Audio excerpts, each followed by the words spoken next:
Man, I am truly loving this series. And for those that are new, my name's Dylan, Kirsten and I. We're not sure what we do right now, but we're just here to serve and make sure to not mess it up too badly with the microphone, I guess. I'm just playing. But we love this church. We love our church.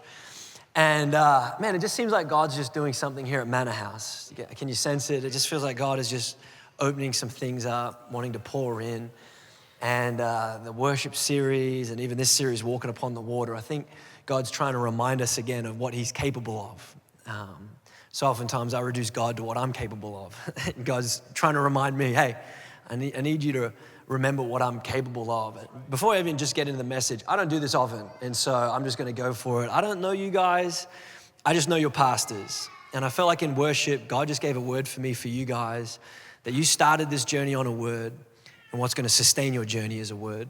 And just like Daniel, it says that he prayed for 3 weeks. It wasn't that there wasn't a word ready.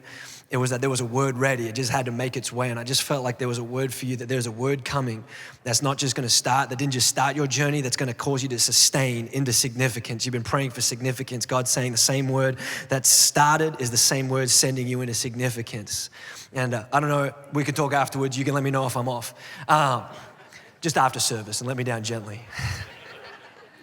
But we're gonna jump into week 2 of this message called Upon the Waters. And this whole sermon series is to cause us to lift our eyes, to remind ourselves of what God is capable of. Because again, like I said before, I'm guilty as charged of reducing God to what I'm capable of. And week 1, I think Pastor Mark did it so eloquently, reminded us that God doesn't just call us to take unnecessary risk. Like God is a big God and he can do the impossible, but sometimes I think we've done dumb things in the name of God that God never asked us to do. God does call us to be obedient, and living a life of obedience inherently puts you into some situations that are risky. But remember, the initiation was always God.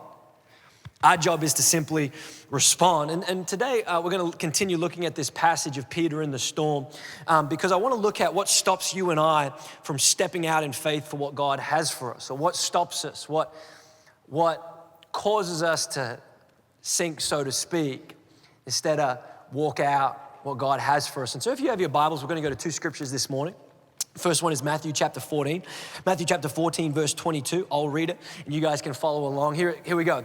Immediately, Jesus made the disciples get into the boat and go on ahead of him to the other side while he dismissed the crowd. And after he dismissed them, he went up on the mountainside by himself to pray. When evening came, he was there alone, but the boat was already a considerable distance from the land, buffeted by the waves because the wind was against it. I don't know about you, but sometimes don't you feel like life just seems to be against you? I feel like even this morning there's some things that have been against you. The natural world that you and I live in, there's things that cause us to get buffeted, that come against us.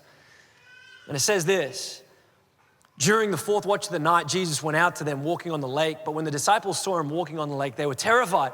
It's a ghost, they said, and cried out in fear. Notice, Jesus immediately said to them, "Take courage, it is I, don't be afraid." "Lord, if it is you," Peter replied. Here we go, I love my boy Pete. "Tell me to come out to you on the water." Jesus responds with just one word: "Come." Then Peter got down to the boat, walked on water. It's just so easy to pass over that. And came towards Jesus. But when he saw the wind, he was afraid and he began to sink, and he cried out, "Lord, save me." Immediately, Jesus reached out his hand and caught him. "You of little faith," he said, "why did you doubt?" When they climbed into the boat, the wind died down, and then those who were in the boat worshiped him, saying, "Truly, you are the Son of God." One more passage, James chapter 1. If you have your Bibles, you can flip there. If not, there's an app with all of the notes on it, so you can follow us along on the app. James chapter 1, and keep in mind, when James is penning this letter, I can't help but think that James is recalling this story, because as Peter's walking on water, remember, James is the guy in the boat. So I can't help but when I read this think that James, as he's writing this, he's recalling this moment, because I think they parallel each other so well. And this is what James says: "If any of you lack wisdom, let him ask God, who gives generously to all without reproach, and it will be given to him. But let him ask in faith with no doubting. For the one who doubts is like a wave of the sea that is driven and tossed by the wind. For that person must not suppose that he will receive anything from the Lord. He is a double-minded man, unstable in all his ways." This morning, I feel like we're supposed to remind ourselves, because sometimes if you're anything like me, we forget. Remind ourselves of what God is capable. This story, I think, doesn't just illustrate what happens in the storm, but I think it illustrates our response to the storm. It's a famous passage. Most of us have probably read it a lot of times, but this story is not just to demonstrate like, hey, you're gonna go through a storm. Super encouraging preacher. There's a storm coming. You've been through a storm. There's another one coming. It's gonna get you. But I think this story illustrates our response in the storm. Peter's response should be our response. This story illustrates a couple things. If you're taking down notes, I think it illustrates the wind and the waves that you and I face, doubt and its repercussions. And lastly, God revealed through the storm. If you're taking down notes, would you just write down this message? God seen through the storm. The title of this message is Storms Cause Me to See. Storms cause me to see. Come on, would you bow your heads, close your eyes? We're gonna pray front to the back. We came to do church. We didn't came to just for a good service. We came to encounter Jesus. When God shows up in the boat, storms subside. When Jesus reaches out, lives are transformed. God, we just come to you again. God, those that don't know you, God, I pray that they would encounter you, a Jesus that loves them unconditionally. God, you're a God that reaches into our world. God, I pray, Father, right now for those that have been walking with you, God, I pray that you would remind us again of what you're capable of. God, I pray that today, God, that you would meet with us. God, I pray right now that you would intervene. God, I pray that you would heal. God, I pray you would set free. God, today we're raising our expectations, not because we're mustering it up, because we're seeing what you're capable of. God, we thank you that you're here. God, we thank you for our city. We thank you for the Northwest. You obviously love it. God, you've given us the Seahawks, the Oregon Ducks, and the Trailblazers. You've obviously put your hand on this region, given us great sports teams. We thank you in your mighty name. Amen. That's funny. Hey, when I read this passage, a couple things jump out to me because it's a famous passage in the Bible that most of us have probably read at some point. But something stood out to me, and it says about this particular passage that Jesus immediately got the disciples into the boat. And let's look at the context that this story immediately follows another famous story where Jesus feeds the 5,000. Do you remember the story? Thousands of people are listening to Jesus teach. They're hungry. Jesus tells his disciples, hey, you go feed them. And the disciples are like, we can't feed them. We don't have enough money. And then Jesus takes the sack lunch, takes the bread, takes the fish, breaks it, and thousands of people, 5,000. They say more than that with women and children, but let's just say for like non-youth pastor exaggeration numbers sake, it was just 5,000 people. Jesus supernaturally fed 5,000 people, and immediately following this story, Jesus tells them, I need you to get into the boat. If it was me, I would not immediately leave the situation. I'm just gonna be honest. Like, if it was me, I have just performed a miracle where thousands of people's natural needs were satisfied, I would stick around a little bit. I'm just gonna be honest. You know, I'd be out in the lobby shaking hands. Hey, thanks for coming to church. You're welcome. Hey, you know, I bless you, you know, be warm, be filled, you know what I mean? Like, if I was Jesus, I'd be hanging around like, you're welcome. I made a little bit extra for you to go home. You don't need to go out for brunch. I got a little extra for your brunch, you know what I'm saying? Like anybody else think that they would be sticking around just a little bit? Yet, it's so strange to me that Jesus makes this decision for his disciples. He's saying, hey, we've just done this miracle. It's time for you to get into the boat. And the reason why is illustrated in John's gospel. Matthew, Mark, and John are the three gospels that record this story, but John's gospel records a specific detail that answers this question, why. It says in John chapter 6, perceiving then that they were about to come and take him by force to make him king, Jesus withdrew again to the mountain by himself. Why did Jesus withdraw? Why did he put the disciples into the boat? Because he's fed 5,000 people, and it says that the people were immediately trying to make him king. The people were trying to fit Jesus into their world. Roman rule, you're the Messiah. We want you to save us. We want you to throw off oppression, the Roman government, the Roman rule. Jesus, we think this is how you can fit into our world. Jesus, this is what we think that you can do for us. And so how often do we do that approach when it comes to Jesus? Jesus, I think this is what you're able to do in my world, but could it be Jesus is trying to tell a story? I'm not trying to get pulled into your world. I'm trying to pull you up on the water. I'm not trying to just simply meet your needs. I'm trying to get you to walk where I walk. This story, Jesus is trying to reveal something. Could it be that we want Jesus to rule so we avoid the storms? Could it be Jesus is trying to illustrate, I want to rule so you see that I'm the God over the storms? We want Jesus. God, I need you to meet my needs. Maybe Jesus is saying, I'm trying to get you to simply walk where I walk. We're trying to pull Jesus down into our world. Jesus says, no, I got something better for you. I'm trying to pull you into my world. You're seeing through natural eyes. I'm trying to pull you into a supernatural realm. When we read this story, Peter gets the brunt end of the stick because Peter's the guy that makes me feel better about my Christianity. If you're ever feeling bad about your walk with Jesus, just read about Peter. He will make you feel a lot better. He's the guy on the Mount of Transfiguration who Jesus levitates and shines, and then Peter's like, God, this is good. Time to build a church on the hill. You know what I'm saying? Like, this is great. And then literally the heavens open and God the Father rebukes him publicly. Peter's the guy that tells Jesus, no, you don't have to die. And Jesus says, get behind me, Satan. That is a really harsh church rebuke. I'm just gonna be honest with you. If Jesus said that, I would probably crumble. Peter's the guy that like betrays Jesus. He's the guy like the servant girl, I'm nervous, betrays Jesus. He's the guy that pulls out the sword, his own gospel that he has marked right. He doesn't mention names, but there was an unnamed disciple that pulled out the sword, cut off the ear. That was Peter. Like, this is this guy. And he's constantly known for all the things that he messes up. And like when we read this story, it's like, Peter, he's the guy that sank, you know? Couldn't even walk on water. Joker, you know what I'm saying? Couldn't even stay afloat, you know? This guy. Anybody else, sometimes we forget that Peter actually walked on water? Anybody else forget Peter was actually walking in the supernatural? When I read this story, I ask this question, if I was walking on water, I mean, I don't care how big those waves are.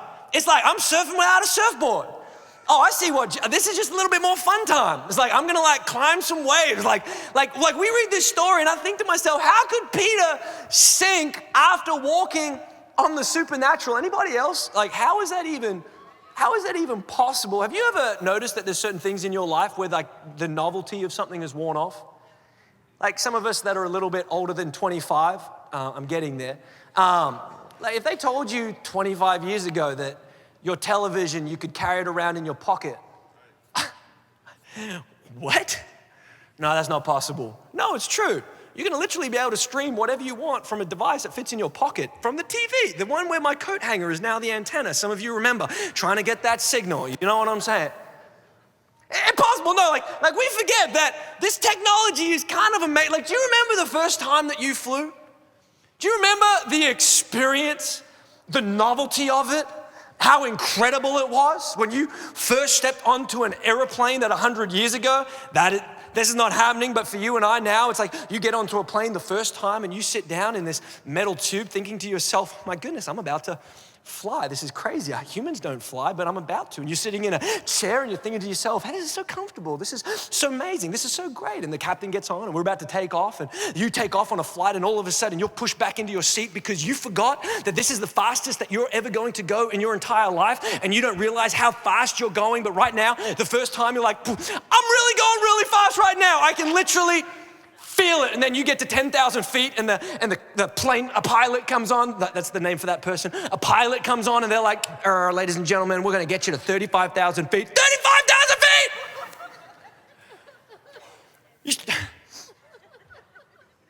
Anybody else ever had that experience? I'm 35,000 feet in the air. Oh my goodness. Like I'm closer to space than I am to the ground. The stewardesses come down, complimentary drinks. Complimentary, are you kidding me? Oh, yes, I will indulge on that Diet Coke. Thank you so much. Crackers? Wow, luxury. You get to your destination and you walk off your flight and it was like 4 hours of time travel because when you walk out, you're in a completely different place than when you walked on. Like it was cold in the Northwest and I'm walking out into Cabo right now. Wow. Miracle, 21st century technology, but I don't feel that way anymore when I fly. Like right now, flying, I get to travel a little bit. Flying is like a necessary evil. I have to take my shoes off. This chair is not as big as I remember it. In fact, how can they fit so many people on the back section of this flight? You know what I'm saying? It's like captain's giving us instructions because we're about to get 35,000 feet in the air. Don't need to listen to those. Headphones in. Time for me to check out. Stewardess is coming down. Steward's coming down with like drinks and beverages. Complimentary. This is not complimentary. My taxes and fees literally paid for this 30 times over. This is not free. I paid for this somehow, and so I'm going to take as much as I can get. It's like you finally get to your destination. You're like, wow, finally I got there. It's like a glorified bus trip. Have you found the novelty of flying wearing off? Just me? How often do I forget what I'm actually doing? You see, it says that Peter was walking on water, and we kind of look at Peter and we think to ourselves, how could you forget that you're walking on water? Because you and I do it all the time. You and I forget what God has actually called us to, because last time I checked, when you give your life to Jesus, He's not about making your life better. He's about transforming you into something that you could never do on your own. Let's just talk about salvation for a moment. Last time I checked, God didn't make me a better person. He took Dylan, who was dead in my sin, who had no ability to fix himself, and He calls me to be a brand new person, that when God looks at Dylan, He doesn't see my flaws and my faults. What He sees is a person who has been perfected by the person of Jesus, and I'm just simply walking that perfection out. And when I gave my life to Jesus, I found myself pulled up to be walking on water. Have we forgotten? Anybody else forgot what happened when you gave your life to Jesus, that it caused you to walk on water, to do and step into the supernatural? Or is it just me? I kind of forgot. When it comes to my needs, Jesus, You made a promise that You would satisfy my every need, that everything I need is personally found in You. I don't have anything naturally, but supernaturally I have everything that I need. Anybody else forget? Heaven, we forget heaven is just not this destination I'm going to, but heaven is something that I'm supposed to experience here and now, that I can experience heaven on earth, which means the antithesis is true. You can experience hell on earth, which maybe you've walked into feeling. And what God promises, you don't have to wait to get to heaven, that I promise to bring heaven here on earth. Is there anybody else that forgets what God has pulled us into? Like Peter, notice what Peter's problem, I think like our problem, he found himself sinking. Why do I sink? It says that Peter says when he saw the wind, he was afraid and he began to sink. I'm not going to tell you anything that you've not heard before. You can't see wind. None of us see wind. We just see the effects of wind. Peter began to sink like so often I do, because there was a storm that shifted his focus from what Jesus had done for him. He forgot he was walking on water, and his focus shifted to the storm. His focus shifted on what the wind had the potential to produce. Anybody else find themselves sinking when your focus shifts on the potential of a storm? What could happen to you? What could happen in this situation? That when it comes to your future, I find myself sinking because I don't know my future. I don't know what my future holds. And because I can't see it, I find myself sinking because I'm afraid of the future. I don't have faith for my future. I forgot that the God who saved me in my past is already in my future. When it comes to finances, there's potential I could lose all my money. I lost all my money. We forget I used to be lost, but now I'm found. And this storm has the potential to take away everything that I've built, but it doesn't have the potential to take away what God has found. But I forget. Comes to relationships, I'm so focused on the people around me. I'm so consumed by what people think about me. I'm such an insecure person because I'm constantly catering to what I think everybody else wants from me, but I forgot what He thinks about me, which causes me to live a secure life. Is there anybody else you find storms begin to happen in your life and our focus shifts to the potential of what they could do to you? And I find myself sinking. You see, when it comes to storms, can I propose this thought to you? Storms don't have to, but they have the potential to produce something. Storms don't have to, but they have the potential to produce something. You see, what did Jesus get after Peter for? What does James begin to write about. Storms don't have to, but they have the potential to produce this thing called doubt. James, let him ask in faith with no doubting. You can throw that scripture back on. For the one who doubts is like a wave of the sea that is driven and tossed by the wind. For that person must not suppose that he will receive anything from the Lord. That's a bit harsh. Because he is a double-minded man, unstable in all his ways. Jesus said to Peter, you're sinking. And at the end of this story, he says, why did you doubt? Why did you doubt? Have you thought what doubt does to you and I? In fact, let's throw this definition on the screen. This is what doubt means. Doubt means to be of two minds, unsure of what to believe, to sunder, which we don't use that often, but in a marriage ceremony, we'd say, what God's put together, let no person asunder, let no one separate. Doubt literally means this. Doubt means to separate. Doubt, what does doubt do to you and I? It begins to separate us. Well, what does it separate us from? Notice, Peter was doing the miraculous. Peter was walking on water. He was doing something that he couldn't do on his own strength. But how did he come to find himself in this situation? Peter made a decision. He said, Jesus, if you want me to walk on water, tell me to come. Peter made a decision to step out of the boat, not on his strength, but because there was a word from God. Peter found himself walking on water because of what God had spoken. And when Peter finds himself sinking, what do we find? We found that doubt has separated Peter from what God has spoken. Have you noticed doubts in your life separates you and I from the word of God? Anybody else have doubts that begin to try and separate you from what God has spoken? Anybody else have doubts that come into your head? How do you know that you're not going to deal with this addiction forever? And that doubt begins to swirl and I'm not sure. I forgot that God made a promise that no weapon formed against me will prosper. Doubt, God, how am I supposed to provide for my future? I don't know. I can't see it yet. Doubt, God, I forgot what your word says, that you, even a sparrow falls to the ground. You know every hair on my head. How much more are you going to take care of me? Anybody else recognize doubt? Doubt begins to separate you and I from what God has spoken. This isn't in my notes. Doubt, God doesn't have a problem dealing with doubt. One of his disciples was doubting Thomas. God can deal with your doubt because he has the answers, but doubt undealt with leaves you and leads you into disbelief. You see, doubt says, God, I'm not sure. Disbelief says, God, you can't. See, when it comes to doubt causes questions. But if we don't answer those questions, what happens is disbelief takes place. It's not, God, I'm not sure. You come to a position where it's now, God, you can't. And maybe some of us found ourselves here. There was doubts that were not dealt with. There was doubts that were not addressed properly. And you find yourself in disbelief. God, yeah, thanks for saving me, but you can't heal me. God, thanks for speaking to me, but maybe you can't speak to them. God, you can help me, but you can't help this marriage. You see, doubt, what does doubt do? Doubt separates you and I from the word of God. But James takes it one step further. He says, this is the repercussion of doubt. He says, that person must not suppose that they will receive anything from the Lord, for he is a double-minded man, unstable in all his ways. Double-minded means two minds, conflicting voices going on in your head. Anybody else know what I'm talking about when you have this conflicting voice in your head? And James says this, that you can't receive anything when you're in that state of mind. How? Why?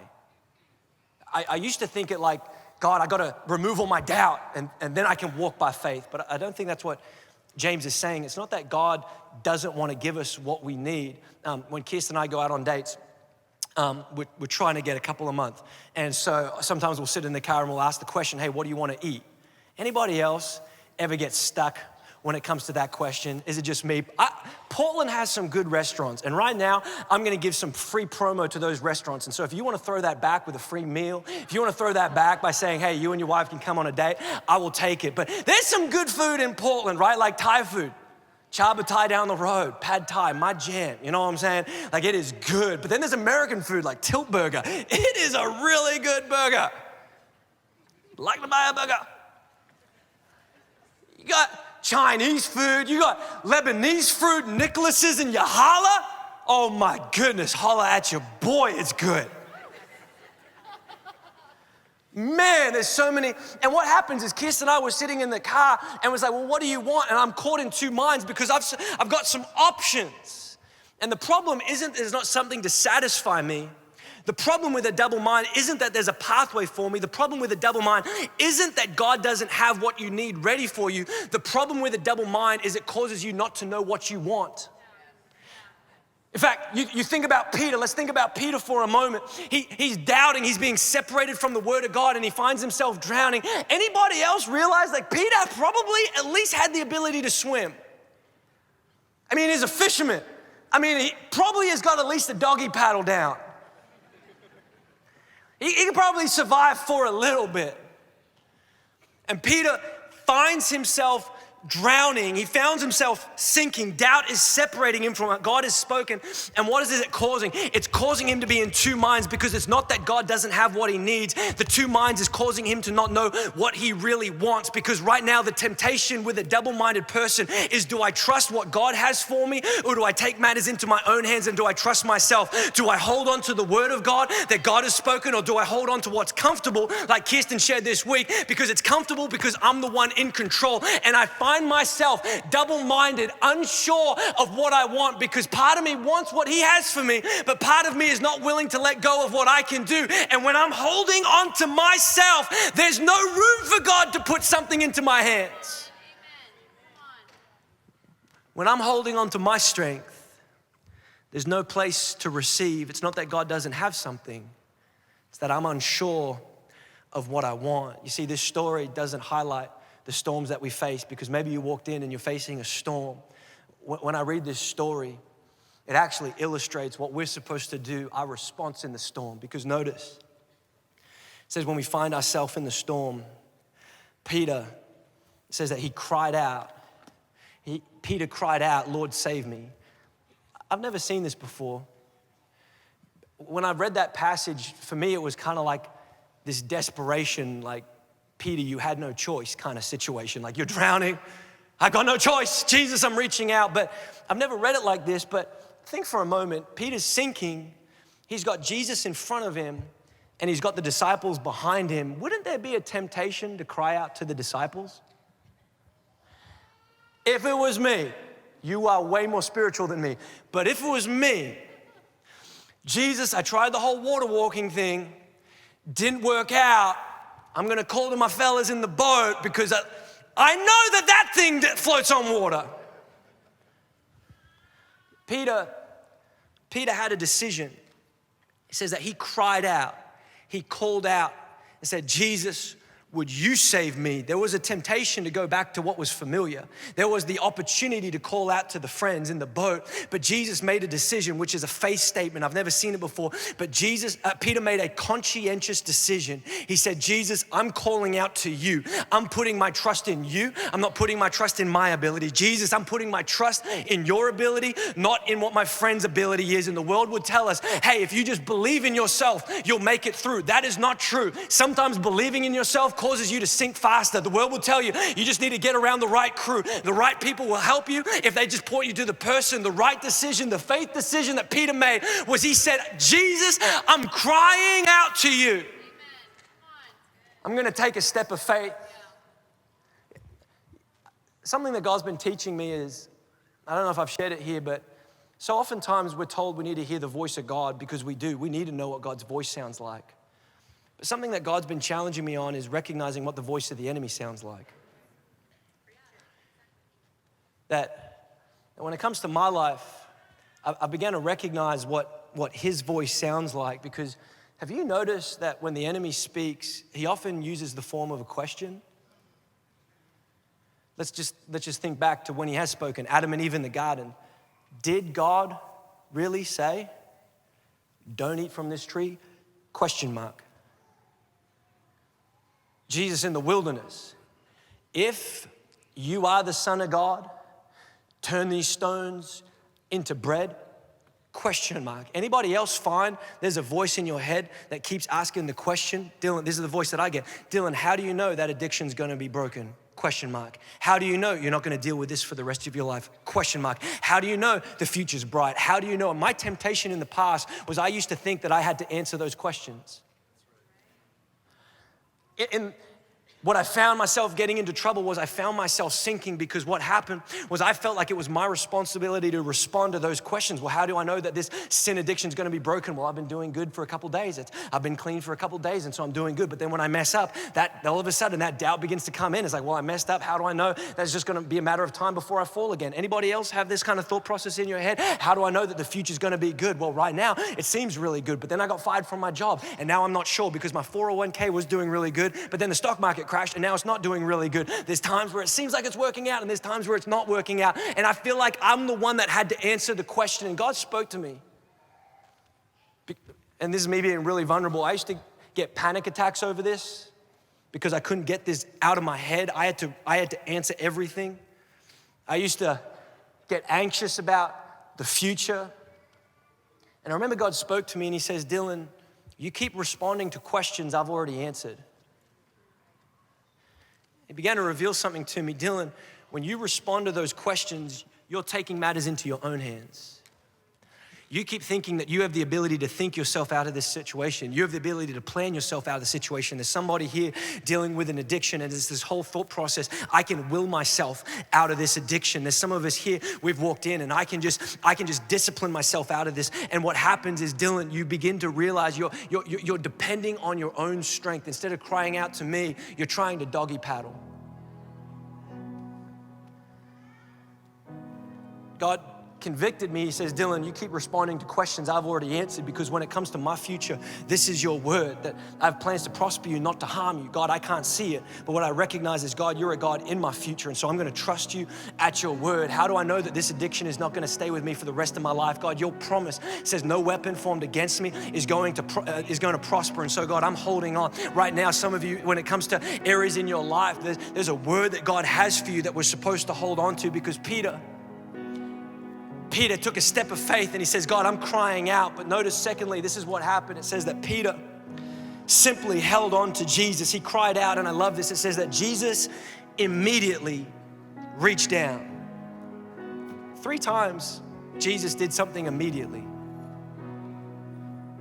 Immediately, he sent them in the boat. People were trying to fit Jesus into his world, and he says, immediately, I need to show and reveal to you that I'm trying to pull you into my world. It says the disciples were afraid, that they were afraid of Jesus, and immediately he spoke to calm them. Some of you here, you think God is out to get you. You think God is trying to expose something, but immediately Jesus is trying to calm that fear. I'm for you, not against you. But when Peter cried out for help, it says that Jesus immediately reached out. For some of us, we think if we cry out, he's gonna let me stew.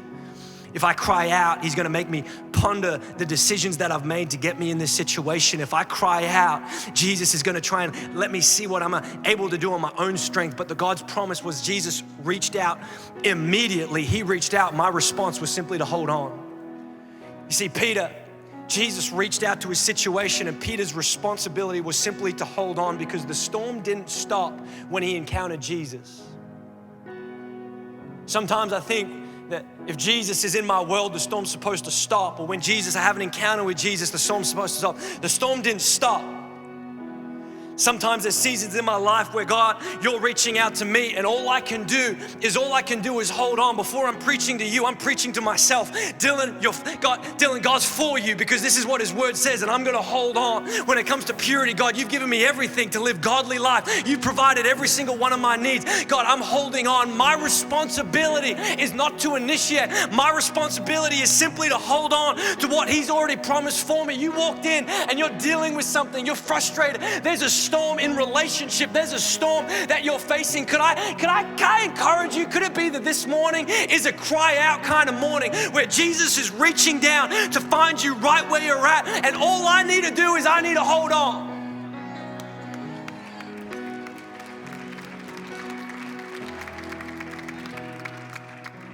Because lastly, when it comes to this storm, what happens is,